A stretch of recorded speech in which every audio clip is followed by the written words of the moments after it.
Many thanks for staying with us. This is still Politics HQ on News Central Television. Now, Nigeria's federal government on Monday today charged 10 End Bad Governance protesters with count charges bordering on treason before Justice Emeka Nwite of a federal high court in Abuja. 10 of the 124 persons arraigned include Michael Adaramoye, also known as Lenin, Adeyemi Abayomi, Suleiman Yakubu, Okbaluwa Simeon, Angel Innocent Buhari Lawal, Musiu Sadiq, Bashir Bello, Nuruddin Kakis, and Abdul Salam Zabaru. They were charged with treason, intent to destabilize the country, conspiracy to commit felony, and inciting mutiny, amongst others, which are punishable under Section 97 of the Penal Code. Now, joining me to discuss this is Hassan Taiwo-Soweto, is the spokesperson for Youth Rights Campaign. He joins virtually. Thank you for your time.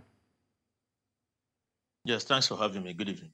Good evening. Hassan, let me start off with your take on these charges of treason, intent to destabilize the country, conspiracy to commit felony, and incite mutiny, amongst others.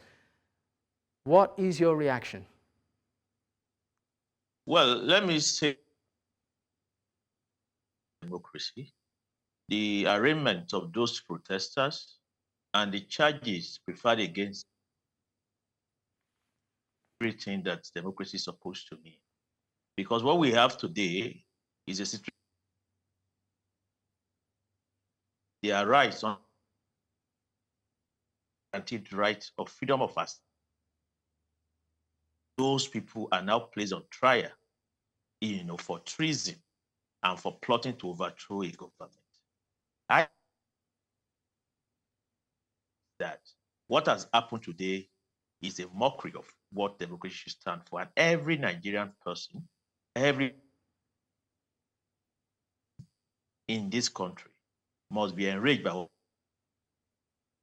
because when you look at it, this says that they had placards with inscriptions saying "End Bad Government," and for that they have committed treason. We have to say that we reject this attempt to muzzle our voice, to say that we cannot even express our dis. Today, we would like to urge all Nigerians that this is the time to arise and say no to this tyranny. All right. I know that, you're a young person and, you were very much, involved in the protest.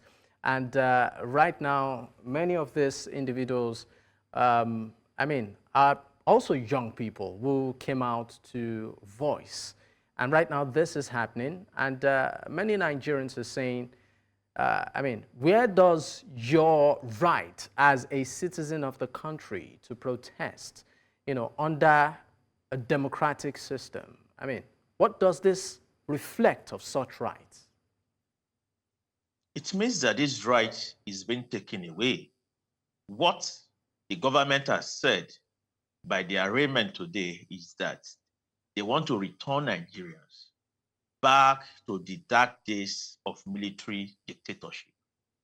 They want to turn us to slaves, and that is why I think that all of us have to stand up to say no to this. They say when tyranny becomes law, civil disobedience becomes a duty of all free citizens. We can't have a country to express our voices against government policy through a peaceful protest become criminalized, become demonized. These rights were fought for by Nigerian people. Many people paid the supreme price for us to then have a civilian government, organize this kind of sham trial of protesters who were simply protesting against hunger and hardship. It's not something that I found acceptable. And that is why it is important that the Nigerian people, the trade unions, professional organizations, youth groups, NGOs, human rights bodies, both in this country and internationally, must rise up to collectively condemn this and say, no, this is not a dictatorship that we can accept to grow. We cannot accept it. Our right to freedom of expression, to freedom of assembly, to freedom of association, they cannot be considered because we are not slaves. As a young activist, what does this do to your morale? It does nothing to me. As far as I'm concerned, it fires me up even to fight them. And that's why we must commend Adaramoye, Michael Lenin, Monsieur Sodiq, and other protesters who were arraigned for standing firm right there at the courtroom, demonstrating to the Nigerian state that nothing they throw at us will cow us. And all of us who are outside the prison today must be inspired by the courage of those young men and women, so that we must therefore begin to think of what we can do collectively to begin to demonstrate in continuing the struggle against bad governance.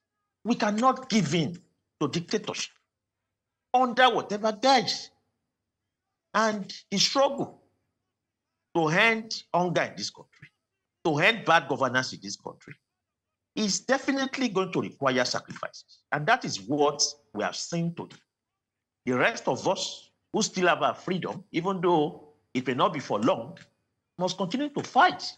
You said it may not be for long. I'm sorry to interrupt you. You said it may not be for long. Do you feel safe? I do not feel safe. Just yesterday, Daniel Akonde, a socialist activist in Abuja who also played active roles alongside Michael Lenin in the protests in Abuja, was arrested during a church service yesterday.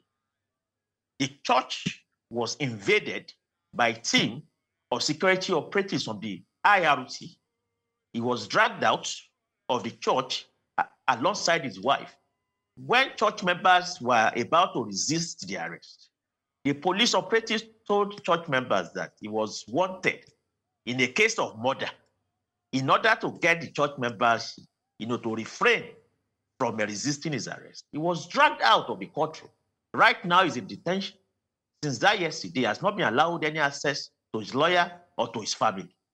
So what this means is that the trial of Adaramoye, Michael Lenin that we see today does not even mark the end of the repression.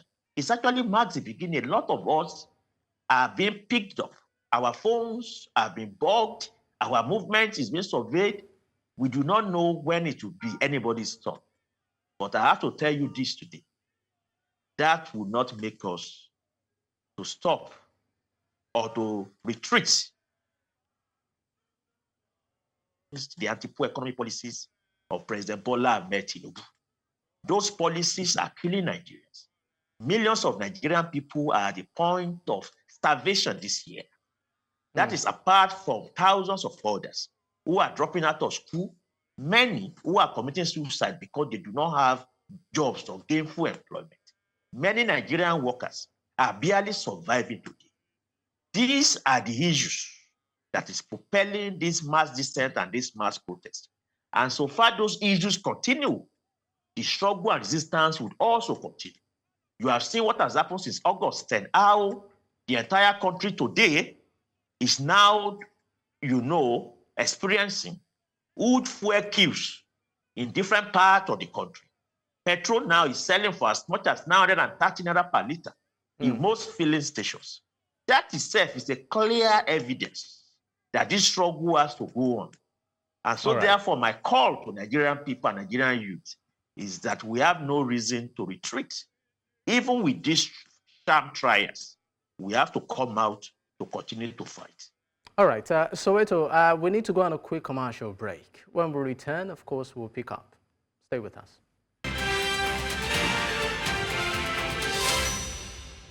Many thanks for staying with us. This is still Politics HQ on News Central Television. I still have with me my guest who joins virtually, Hassan Taiwo-Soweto, is the spokesperson for Youth Right Campaign Organization. He joins virtually.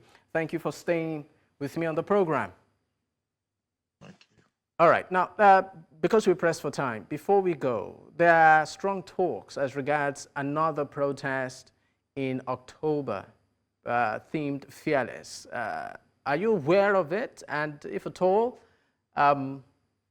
what's it about?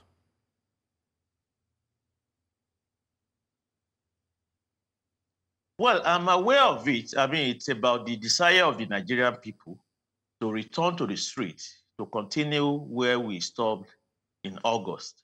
Because as you can see, none of the demands of our protests, have been met. Rather, the situation in the country continues to get worse.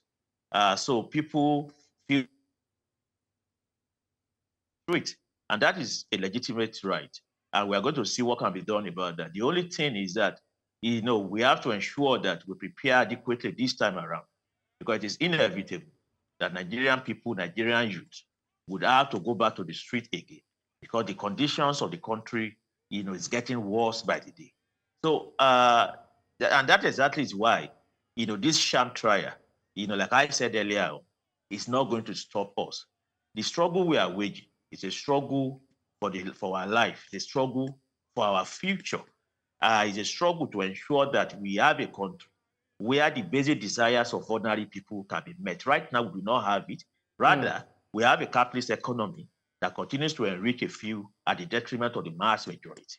And that is why this struggle has to go on. But most importantly, we also need to fight to end the capitalist system altogether and enthrone a society and a system that can ensure that the wealth that Nigeria is bequeathed with can be democratically utilized to make life better for all. Because it is not true that this country does not have money. Otherwise, why would you have the richest black person in Africa come from Nigeria? Soweto, there are some speculations that many of these protests as against the intention, which is to bring to the attention of government the hardship of the people, hunger and everything. There are some speculations that it's actually also an attempt to maybe frustrate the current administration or probably even upturn it.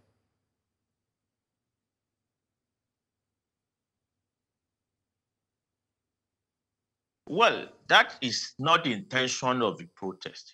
The protest is about demanding from the government actions on issues of hunger and poverty, the reversal of the policies, liberal capitalist economic policy and Nigerians in this condition of hardship. So nobody has ever talked about overthrowing the government. It's only the government that can tell us where they have had that. But then the government also now needs to ask itself, whether by its recalcitrance and its repression, it is not helping to turn what should be normal democratic, protest of the Nigerian people into something else. Because there is an adage that when you make peaceful revolution impossible, you make a violent one inevitable. So if you are talking about overthrow of the government or a foreign plot to destabilize the country, I think the right people to accuse of that is the Nigerian government and the authorities who are making peaceful dissent impossible for the Nigerian people. Because peaceful dissent, peaceful protest are the only avenue in a democratic constitution for a citizen to be able to express themselves to their government. So when you made that, possible, then it means that you are simply creating, the pathway towards violence. So I think that when it comes to those kind of questions, they should be directed to the doorstep of a President Tinubu's government, whether he's actually not the one setting the stage, for the destabilization of the country. But for us who are protesting, our protest is basically about hunger, about hardship, about the anti-poor economic policies that this government has imposed on our lives since last year. All right. Thank you so much for your time on the program. Hassan Taiwo-Soweto is the spokesperson of Youth Rights Campaign. He joins virtually. Once again, thank you for your time.